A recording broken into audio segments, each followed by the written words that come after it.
તેથી નારદજી થોડુંક દુઃખ સહન કરી લેવું, થોડા પાછા પગલાં ભરી લેવા, નારદજી થોડું સહન કરી લેવું. પરંતુ નારદજી કોઈને શ્રાપ ના આપવો જોઈએ, કારણ કે શ્રાપ આપવાથી પુણ્યનો ક્ષય થાય. તમે કેવું તપ કર્યું હતું નારદજી? તમારા તપનો સર્વલોકમાં જય જયકાર થતો હતો. નારદજી, તમે શ્રાપ આપ્યો, તમારું પુણ્ય જતું રહ્યું, તેથી તમારા હૃદયમાં સંતાપ જાગ્યો છે. હવે નારદજી કહે છે ભગવાન વિષ્ણુજીને કે વિષ્ણુ ભગવાન, હવે આ સંતાપમાંથી છૂટવા માટે મારે શું કરવું જોઈએ? હવે ભગવાન વિષ્ણુ કહે છે નારદજી, સંતાપમાંથી છૂટવા માટે તો એક જ રસ્તો છે, ભગવાન શિવનું ભજન કરો. મહાદેવનું ભજન કરવાથી માણસ સંતાપમાંથી છૂટી જાય. જપ હો જાય શંકર સતનામ. શિવજીનું ભજન કરવાથી માણસને વિશ્રામ મળે છે.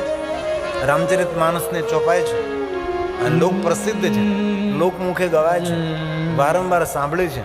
આ ચોપાઈ નથી, આપણા માટે મહામંત્ર છે કે ક્યારેય હૃદયમાં સંતાપ, ઉદ્વેગ, ભય, ચિંતાના આવરણો આવે ત્યારે શિવનું ભજન કરવું. અને વિષ્ણુ ભગવાનનું મધુર વાક્ય છે, જપ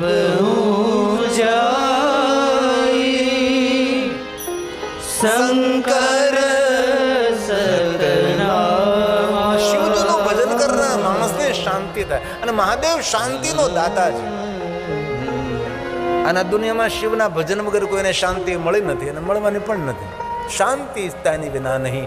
મહાદેવના ભજન વગર કોને શાંતિ મળે છે? જે માણસે શાંતિની ખોજ હોય તેને શિવનું ભજન વધારેમાં વધારે કરવું, મહાદેવને યાદ કરવા, તો તેને શાંતિની અનુભૂતિ થાય. આ રામચરિત માનસ તુલસીનો પ્રસાદ છે. જપ શંકર સતનામ.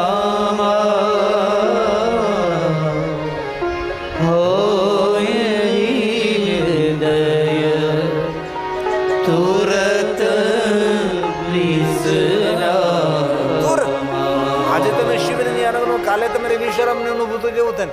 જ્યારે શિવનું ભજન કરું એ સમય હોય હૃદય તુરત વિશ્રામ. તેથી આ બધી જ વાતો જીવનમાં સંગ્રહી રાખવાની.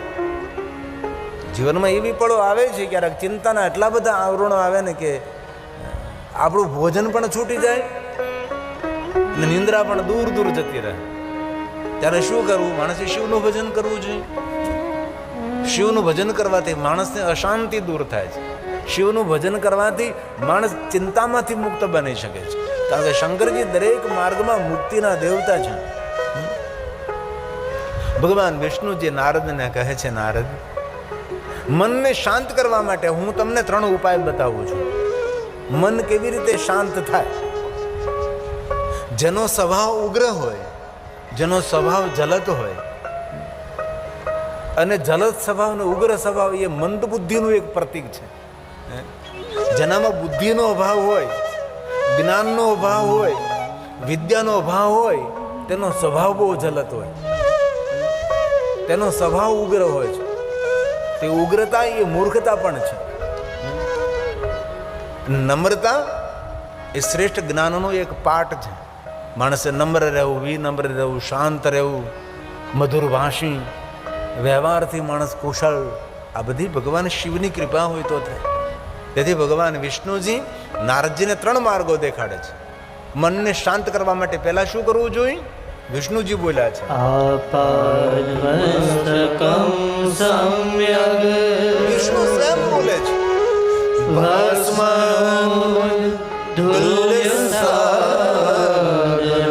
વિષ્ણુ કહે છે બાલમાં ભસ્મનું ત્રિપુંડ કરો. સંયમ, અલગ અલગ અંગો પર ભસ્મના ત્રિપુંડ કરો. 32 સ્થાનો પર ભસ્મના ત્રિપુંડ કરવાનો મહિમા શું છે? કારણ કે 32 સ્થાન પર સ્પર્શ કરીએ મંત્ર બોલતા, મંત્ર નામ તો ઓમ નમઃ શિવાય, મહાદેવ મહાદેવ મહાદેવ શિવ શું. એ અંગો પર સ્પર્શ કરવાથી માણસનું ચિત્ત, મન શાંત થાય. વિચારો પર માણસ વિજય મેળવી શકે છે. તેથી અંગ ન્યાસ, કર ન્યાસ બહુ આવશ્યક છે. વિદ્વાન બ્રાહ્મણો આના પર બહુ જ વિસ્તૃત સમજાવી શકે છે. 32 સ્થાન પર ભસ્મના ત્રિપુંડ શા માટે? ભાઈ 33 સ્થાન પણ કેમ નહીં? 32 જ કેમ? ત્યાં કે 32 અંગ બતાવ્યા. 32 અંગ. સંયમ, ભાલમાં ભસ્મનું ત્રિપુંડ કરવું. ભસ્માંગ. અને મહાદેવની તો રાજોપચાર 16 પૂજાની અંદર ભગવાન શિવની એક પૂજાનું નામ છે વૈરાગ્ય પૂજા. ભગવાન શંકરજીની ભસ્મથી પૂજા થાય છે. આપણી પાસે કોઈ રાજોપચાર દ્રવ્ય ન હોય, કોઈ 16 દ્રવ્ય ન હોય, કોઈ પંચોપચાર દ્રવ્ય ન હોય, ન પુષ્પ હોય, ન બિલોપત્ર, કાંઈ પણ આપણી પાસે ન હોય. ભગવાન મહાદેવને ભસ્મનું ત્રિપુંડ કરજો. અરે ભસ્મ અભિષેક થાય, ભસ્મ સ્નાન થાય ભગવાન શંકરજીને. એનું જાગતું જીવતું આંખે દેખેલું આપણું જ્યોતિર્લિંગ ત્રીજું મહાકાલેશ્વર મહાદેવ. ભસ્મ સ્નાન, ભસ્મ અભિષેક, ભગવાન શિવજીને ભસ્મ ચડાવવામાં આવે. અને વિશ્વમાં એક જ દેવ એવા છે મહાદેવ જેને ભસ્મ સ્નાન કરાવે, જેને ભસ્મ અભિષેક થાય, ભસ્મ આરતી થાય. એક ભસ્મથી શિવની પૂજા પૂર્ણ થાય છે. એ કેટલો ભસ્મનો મહિમા છે. ભસ્મ શા માટે?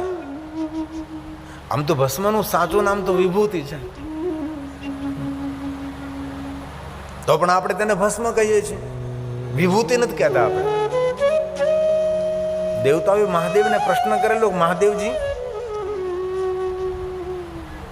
તમે જેને ધારણ કરો છો એનું સાચું નામ તો વિભૂતિ છે, તો આ બધા ઋષિ મુનિઓ તેને ભસ્મ ભસ્મ શા માટે બોલે છે? તેનું કારણ કયું? ત્યારે શંકર ભગવાન સ્વયં સમજાવે છે કે સાંભળો દેવતાઓ, હું જે ધારણ કરું છું વિભૂતિ છે, પણ તેને ભસ્મ એટલા માટે કહેવામાં આવે છે કે જે માણસ પોતાના અંગ પર વિભૂતિનું ત્રિપુંડ કરે છે તેના જન્મ જન્માંતરના પાપ બળીને ભસ્મ થાય છે, તેથી તેને ભસ્મ કહેવામાં આવે છે. એક જન્મની જન્માંતરના પાપોમાંથી મનુષ્ય મુક્ત બને છે, તેથી તેને ભસ્મ કહેવાય છે. તેનું સાચું નામ તો વિભૂતિ છે. અને કોઈ મહાન જ્ઞાની તપસ્વી હોય તેને પણ વિભૂતિ કહેવાય છે. તેથી ભગવાન વિષ્ણુજીએ નારદજીને ભસ્મના ત્રિપુંડનું કહ્યું છે. ભગવાન શંકરજી અંગ પર ભસ્મ લગાવે છે. વિભૂતિ લગાવી ભારી, તમે બેઠા છો આસન વાળી.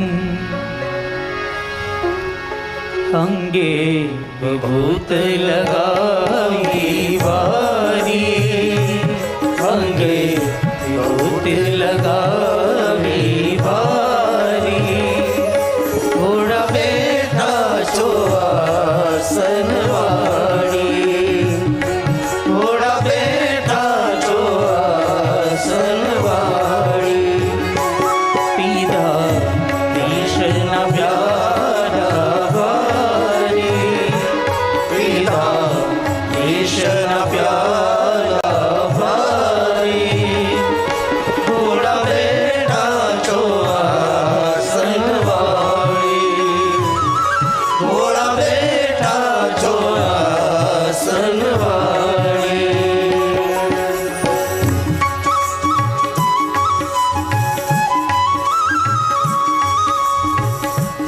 મહાદેવ ન્યારા દેવ છે, અનેરા દેવ છે, સૌથી જુદો દેવ છે.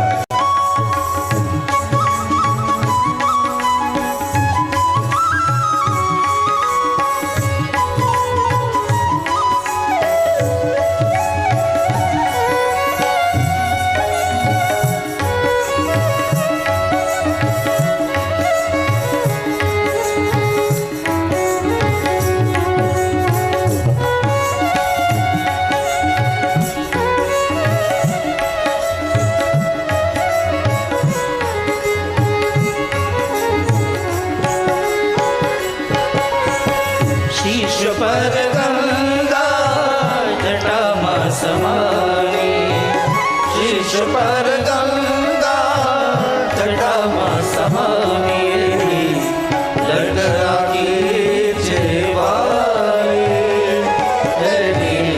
લટરાકી છે વાળી, ઘોડા બેઠા છો આસન વાળી, ઘોડા બેઠા છો આસન વાળી, અંગે ભૂત લગાવી ભારી, અંગે ભૂત લગાવી ભારી, ઘોડા બેઠા છો આસન વાળી, ઘોડા બેઠા છો આસન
ભસ્મનું ત્રિપુંડ કરવાનું શા માટે કહ્યું?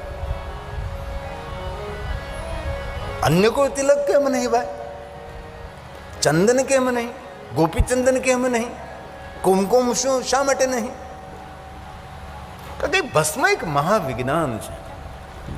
ક્યારે મન વિચલિત હોય તો ભસ્મનું ત્રિપુંડ કરવું, મન શાંત થાય છે. શિવપુરાણ અંતર્ગત પૂર્વ ભસ્મનું પ્રકરણ છે. ભસ્મ એટલે રાગ. કોઈ પણ વસ્તુને સળગાવવામાં આવે તેના સાર તત્વ માટે રહે એ ભસ્મ છે, એ રાગ છે, એ વિભૂતિ છે, એ ભભૂતિ છે. ભગવાન વિષ્ણુજીએ નારદજીને કહ્યું છે, નારદ ભાલમાં ભસ્મનું ત્રિપુંડ કરો, તમારું મન શાંત થઈ જશે. અને હે નારદ, બીજી વાત યાદ રાખો. પહેલી વાત, ભાલમાં ભસ્મનું ત્રિપુંડ કરો, અંગ પર ભસ્મના ત્રિપુંડ લગાવો. અને હે નારદ, સાંભળો, વિષ્ણુ ભગવાન સ્વયં બોલે છે, સ્વયં શ્રી હરિ નારદજીને શિવ ભક્તિનું માર્ગદર્શન પૂરું પાડે છે. અને શિવ મહાપુરાણ ગ્રંથમાં દરેક દેવતાઓને શિવ ભક્તિનું માર્ગદર્શન ભગવાન વિષ્ણુજીએ જ કર્યું છે.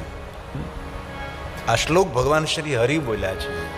સર્વ શ્રુતિ શ્રુતમ શૈવમ મંત્ર જપ ષડક્ષરમ મંત્ર જપ ષડક્ષરમ. નારદજી, તમને ષડક્ષર મંત્રનો જાપ કરો. જે મંત્રના અક્ષરો 6 રહેલા છે, જે મંત્રનો મહિમા વેદ પુરાણ નિરંતર ઋષિમુનિઓ જે મંત્રનો મહિમા ગાય છે. સર્વ શ્રુતિ શ્રુતમ શૈવમ, જે મનુષ્ય માત્રનો મંગલ અને કલ્યાણ કરનારો મંત્ર છે, જે મૂળ મંત્ર છે, દરેક મંત્રનો પિતા છે, દરેક મંત્રનું ઉદ્ગમ સ્થાન છે, એ મંત્રનો જાપ કરો નારદ, તમને મંત્ર શાંતિ આપશે. જેને આપણે આદિ મંત્ર, મૂળ મંત્ર, મહામંત્ર, શ્રેષ્ઠ મંત્ર, સર્વોપરી મંત્ર, મંત્રનો પણ મંત્ર, દરેક મંત્રનો ઉદ્ગમ સ્થાન, દરેક મંત્રનો જન્મસ્થાન, જે મૂળ મંત્ર છે. નારદજી કહે છે ભગવાન વિષ્ણુ, જે મૂળ મંત્ર છે, આદિ મંત્ર, તે શ્રેષ્ઠ મંત્ર છે, દરેક મંત્રનો પિતા છે, જેનો મહિમા દરેક વેદ ગાય છે, સર્વ શ્રુતિ જેનો મહિમા ગાય. શ્રુતમ શૈવમ, જે કલ્યાણ કરનારો છે, એ મંત્રનો જાપ કરો. જે મંત્રના અક્ષરો 6 રહેલા છે, એવા અનેક મંત્રો છે જેના અક્ષરો 6 રહેલા છે, પણ એ મંત્રનો મહિમા વેદ પૂર્ણ ન ગાય. તે મંત્રનો સ્વીકાર દેવતાઓ પણ ન કર્યો, ઋષિ મુનિઓએ ન કર્યો. એવો કયો મંત્ર છે ભગવાન શ્રી હરિ કે આપ જે મંત્રનો આશ્રય લીધો છે, તમે જે મંત્રનો જાપ કરો છો, જે મંત્રનો મહિમા દેવ પુરાણ વેદ ઋષિ નિરંતર ગાયા કરે છે, જે દરેક મંત્રનો જન્મસ્થાન ઉદ્ગમ સ્થાન છે, દરેક મંત્રનો પિતા છે, એવો કયો મંત્ર છે ભગવાન શ્રી હરિ વિષ્ણુજી આપના મુખમાંથી પ્રગટ થાય, એ સાંભળવા માટે હું તરસી રહ્યો છું. ત્યારે વિષ્ણુ ભગવાન સ્વયં બોલે છે, નારદ, અન્ય કોઈ નહીં.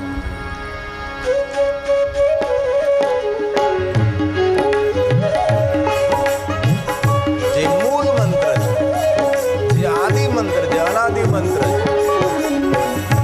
નમઃ શિવાય, નમઃ શિવાય, નમઃ શિવાય, નમઃ શિવાય, નમઃ શિવાય, નમઃ શિવાય, નમઃ શિવાય, નમઃ શિવાય, નમઃ શિવાય, નમઃ શિવાય.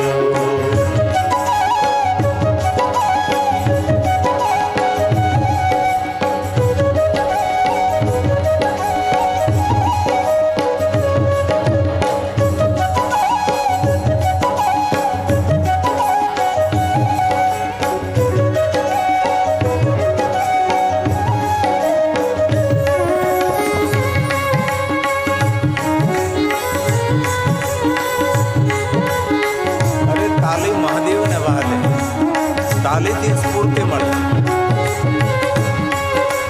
વિચારો સકારાત્મક બને. તાલીમાં અદભુત શક્તિ છે. કીર્તનનો એક પાઠ એ તાલે છે.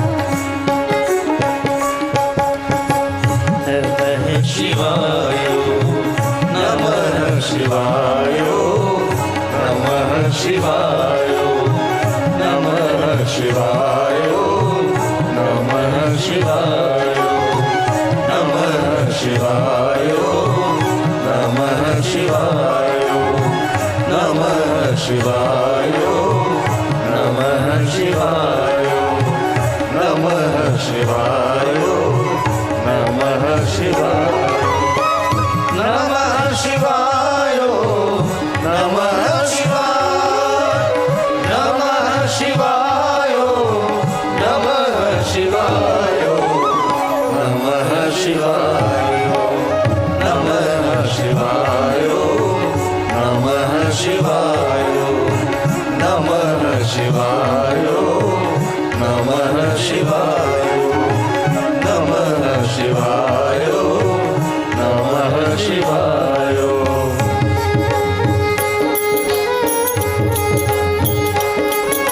શિવાય નમઃ શિવાય નમઃ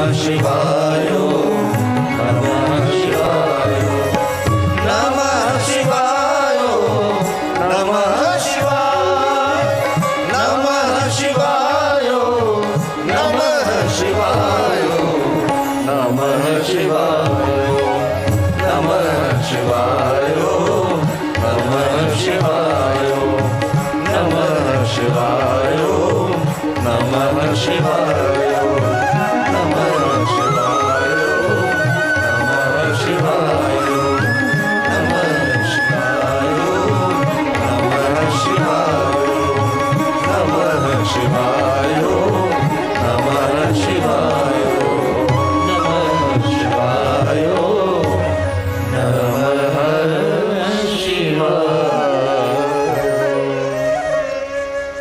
વિષ્ણુજીએ નારદજીને કહ્યું કે નારદજી પંચાક્ષર મંત્રનો જાપ કરો. સાથે ઓમને જોડવામાં આવે તો ષડક્ષર મંત્ર બને છે. નારજી, આ મંત્ર શાંતિ આપનારો છે. આ મંત્ર સુમતિ આપનારો, સંપત્તિ આપનારો, સંતતિ આપનારો મંત્ર છે. આ મંત્ર જીવનની દરેક કામના, મનોકામના પૂર્ણ કરનારો મંત્ર છે. નારજી, તમે પંચાક્ષર મંત્રનો જાપ કરો. ભગવાન વિષ્ણુજીએ નારદજીને ઓમ નમઃ શિવાય મંત્ર આપ્યો છે. સર્વ શ્રુતિ શ્રુતમ શૈવમ મંત્ર જપક ષડક્ષરમ. તમે નારદજી ઓમ નમઃ શિવાય મંત્ર જાપ કરો, તમારું કલ્યાણ થશે. વિષ્ણુ ભગવાને પહેલી વાત કરે છે બાલમાં ભસ્મનું ત્રિપુંડ કરો. વિષ્ણુ ભગવાને બીજી વાત કરી છે નારદજી પંચાક્ષર મંત્રનો જાપ કરો. હવે ભગવાન વિષ્ણુજી ત્રીજી વાત કરે છે. નારદજી ત્રીજી વાત, જે મનને શાંતિ આપે છે, વિચલિત મનને સ્થિર કરે છે, જે સાધના પરંપરામાં જે સહયોગી છે, કોઈ સાધના માર્ગમાં જેને આગળ વધવું છે તેના માટે બહુ જ સહયોગી છે. નારદજી ત્રીજી વાત ભગવાન શ્રી હરિ, ભગવાન વિષ્ણુજી બોલે છે, હે નારદ, સર્વાંગેષુ પ્રયત્નેન. ભગવાન વિષ્ણુ કહે છે પૂરા અંગ પર પ્રયત્નપૂર્વક. કેટલી સુંદર ભગવાન વિષ્ણુજીએ વાત કરી છે. વિષ્ણુ ભગવાન નારદજીને શિવ ભક્તિનું માર્ગદર્શન આપે છે અને આ શિવ ભક્તિનું દ્વાર છે. તેથી ભગવાન શ્રી હરિ, ભગવાન વિષ્ણુ બોલે, હે નારદ, સર્વાંગેષુ સર્વાંગેષુ પ્રયત્નેન પ્રયત્નપૂર્વક નારદ રુદ્રાક્ષ શિવવલ્લભા. શિવજીને બહુ જ વાલા છે રુદ્રાક્ષ. સોના ચાંદી હીરા મોતી નહીં, શિવજીને રુદ્રાક્ષ વાલા. રુદ્રાક્ષ શિવ વલ્લભાન. વલ્લભાન એટલે વહાલું લાગવું. શંકરજીને શું વહાલું લાગે છે? તો કે રુદ્રાક્ષ વહાલા લાગે છે. શિવજીને જે રુદ્રાક્ષ વહાલા લાગે છે અને રુદ્રાક્ષ પહેરનારો પણ શિવજીને વહાલો લાગે છે. તેથી નારદજી, તમે રુદ્રાક્ષને ધારણ કરો. સ્વયં શ્રી હરિ બોલે છે, ધાર્ય ધારય સ્વાતિ સર્વ. ભક્તિપૂર્વક ધારણ કરો. અને કેવી રીતે ધારણ કરો? સમંત્ર વિધિપૂર્વકમ. સમંત્ર વિધિપૂર્વક મંત્રોના ઉચ્ચારણ સાથે તમે રુદ્રાક્ષને ધારણ કરો. શિવ મહાપુરાણ ગ્રંથમાં રુદ્રાક્ષને ધારણ કરવાની વિધિ છે, રુદ્રાક્ષને ધારણ કરવાના મંત્રો પણ છે. તેથી નારદજી, તમે રુદ્રાક્ષ પહેરો. કેટલી સરસ વાત કરી છે. આ તાપત્રય હરમ, જેના ભાલમાં ભસ્મનું ત્રિપુંડ હોય, જેના મુખમાં પંચાક્ષર મંત્ર હોય, જેના કંઠમાં રુદ્રાક્ષ હોય, એમના પર નીલકંઠની કૃપા હોય છે. તેથી ભગવાન વિષ્ણુજી નારદજીને કહે છે, નારદજી, તમારું મન વિચલિત થયું છે, મનને શાંત કરવા માટે નારદજી આ શ્રેષ્ઠ માર્ગ છે. નારદ, તમે રુદ્રાક્ષને ધારણ કરો. નારદજી, પંચાક્ષર મંત્રનો જાપ કરો. નારદજી, તમે ભાલમાં ભસ્મનું ત્રિપુંડ કરો. હવે નારદજી તમને બીજી 3 વાત સંભળાવો છે. વિષ્ણુ ભગવાન નારદને કહે છે, 3 વાત તો મેં તમને કરી કે ભાઈ 3 માર્ગ તમને શાંતિ આપનારા છે અને પુણ્ય આપનારા છે. હવે બીજા 3 માર્ગો દેખાડું છું. ભગવાન વિષ્ણુજી બોલે છે, નારદજી, હવે તમે આગળના 3 માર્ગો.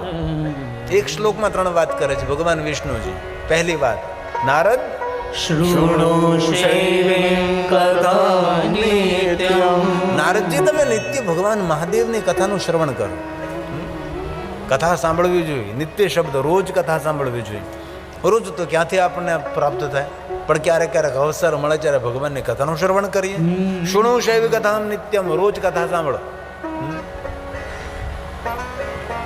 આ શ્લોકો ભગવાન વિષ્ણુજીએ ગાયા છે અને વિષ્ણુ ભગવાન નારદજીને શિવ ભક્તિ તરફ લઈ જાય છે. હે નારદ, શૃણુ શૈવીં કથા નિત્યમ. રોજ સાંભળો અને કથા સાંભળ્યા પછી વદ શૈવીં કથા સદા. પૂજ્ય સ્વાતિ યત્નેન શિવ ભક્તાન પુનઃ પુનઃ. શિવ